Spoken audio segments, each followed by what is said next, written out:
Bom dia a todos! Graça e paz do Senhor Jesus seja com todos nós. Uma ótima terça-feira para todos. Hoje é dia 17 de maio de 2022. Estamos de volta com o nosso devocional. Ontem eu não consegui fazer. Estava junto com a pastora Flávia lá em Pouso Alegre, servindo os nossos irmãos de lá. E a parte da manhã estava muito complicada para a gente conseguir fazer o devocional. Mas, glória a Deus, hoje estamos de volta. Seja muito bem-vindo ao nosso devocional. Nesta terça-feira, vamos dar sequência ao livro de Josué.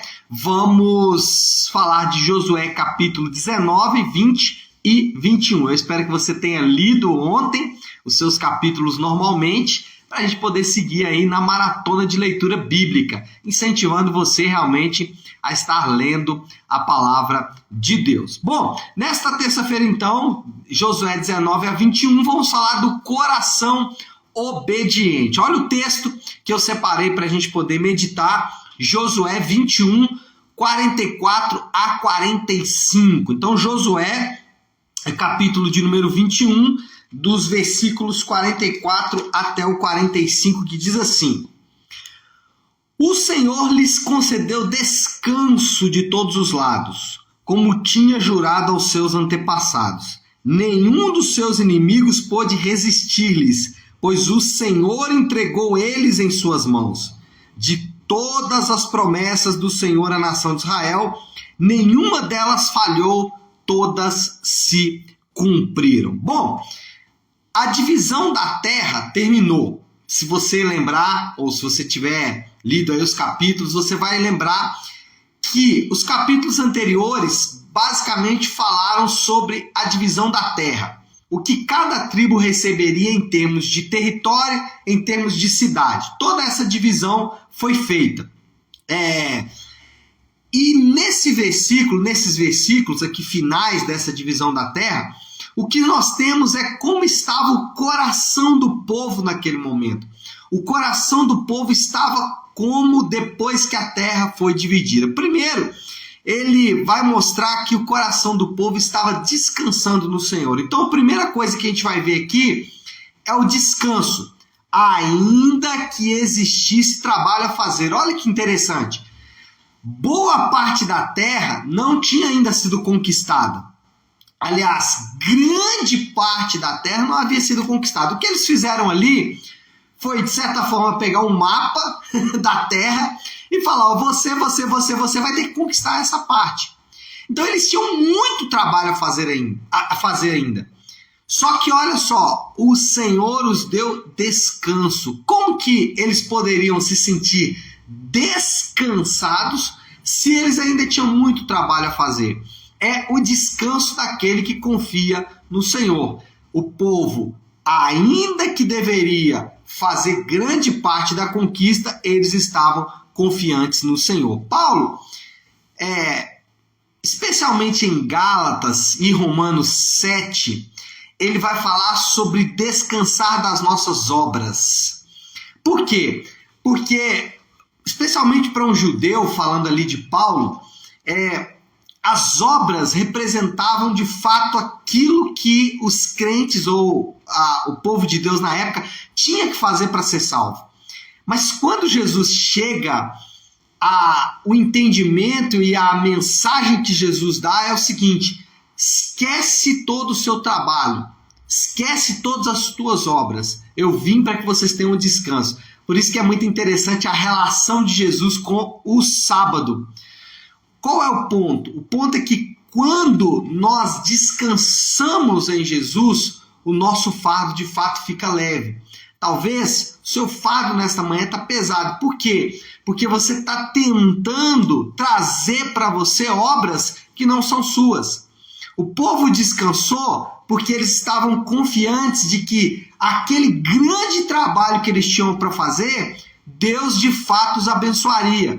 Eles estavam confiantes de que, apesar de tudo aquilo que eles deveriam realizar, eles estavam confiantes de que o Senhor os daria triunfo no final. Então, esse tipo de sentimento, ou esse tipo de disposição do coração, só aqueles que entendem e que estão obedecendo a Deus podem ter. Se você está obedecendo a Deus, continue confiando. O Senhor está conduzindo todas as coisas. Eu me lembro de algum tempo atrás, bem tempo atrás, na verdade, né?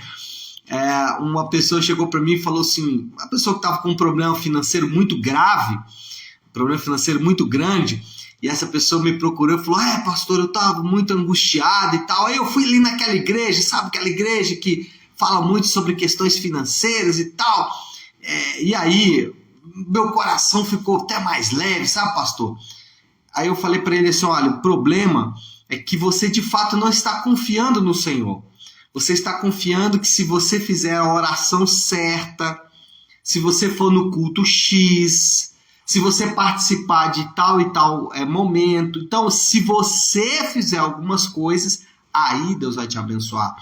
É exatamente o coração de quem não confia em Deus. Quando você está confiante no Senhor, você pode até ir nestes lugares, porque é bênção você participar da reunião do povo de Deus. Contudo, você vai com outro tipo de disposição interior. Você está confiante. O Senhor, Ele já me deu descanso dessas minhas lutas. Em segundo lugar, o povo estava confiante na soberania de Deus. O controle soberano de Deus sobre todas as coisas. Eles sabiam que Deus estava conduzindo a vida deles com cuidado. Basta lembrar da sua peregrinação no deserto. Aquele povo passou por todo o deserto, peregrinou durante 40 anos no deserto e o Senhor cuidou de cada coisa. É interessante porque, de fato, o Senhor os deu até roupa para vestir e calçado, mesmo que eles ficassem ali 40 anos peregrinando por aquele deserto.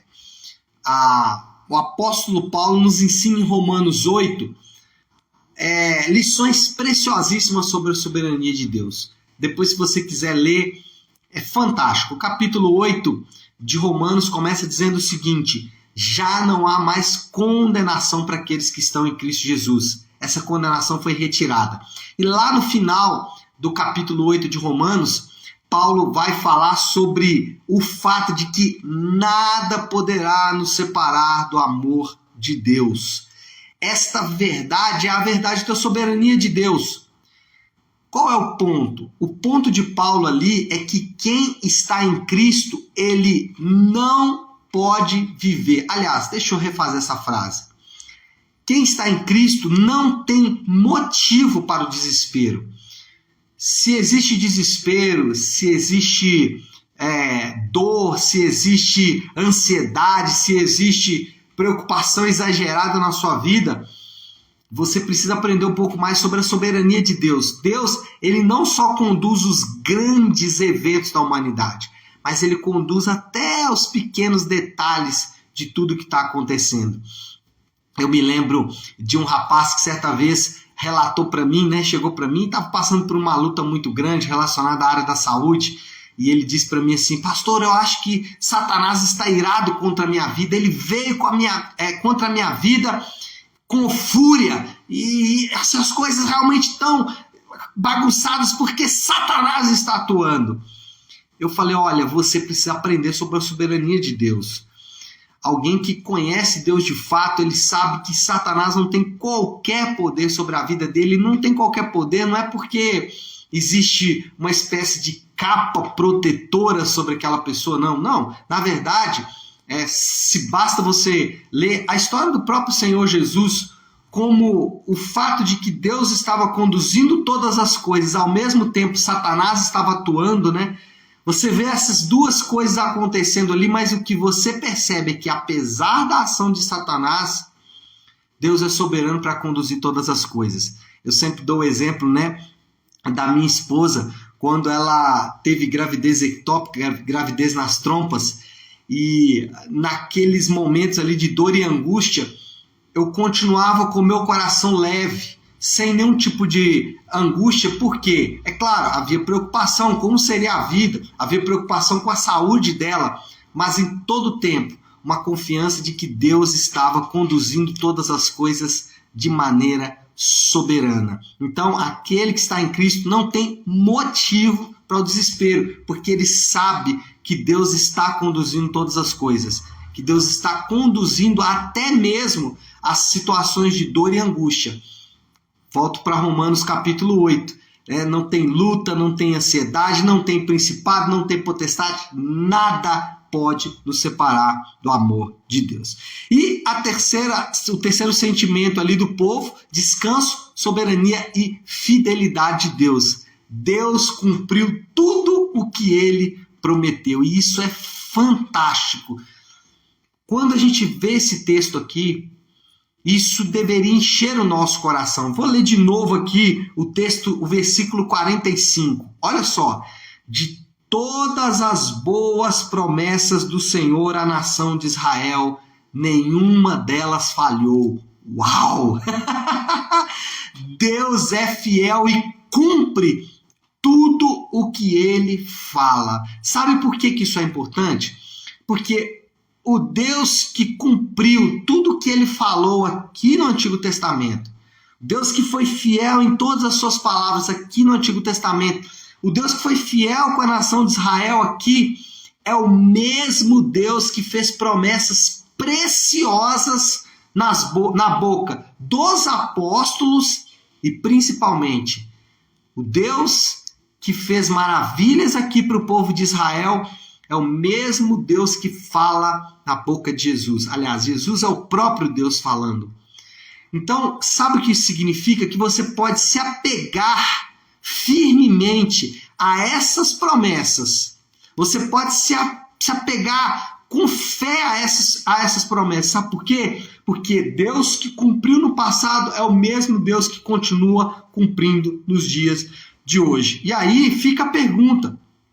Você conhece a palavra de Deus em relação à sua situação? Você sabe o que Deus fala sobre a situação que você está enfrentando?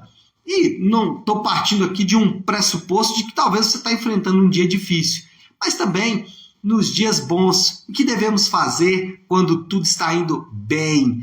A palavra de Deus nos instrui a como proceder, tanto no dia mal como no dia bom.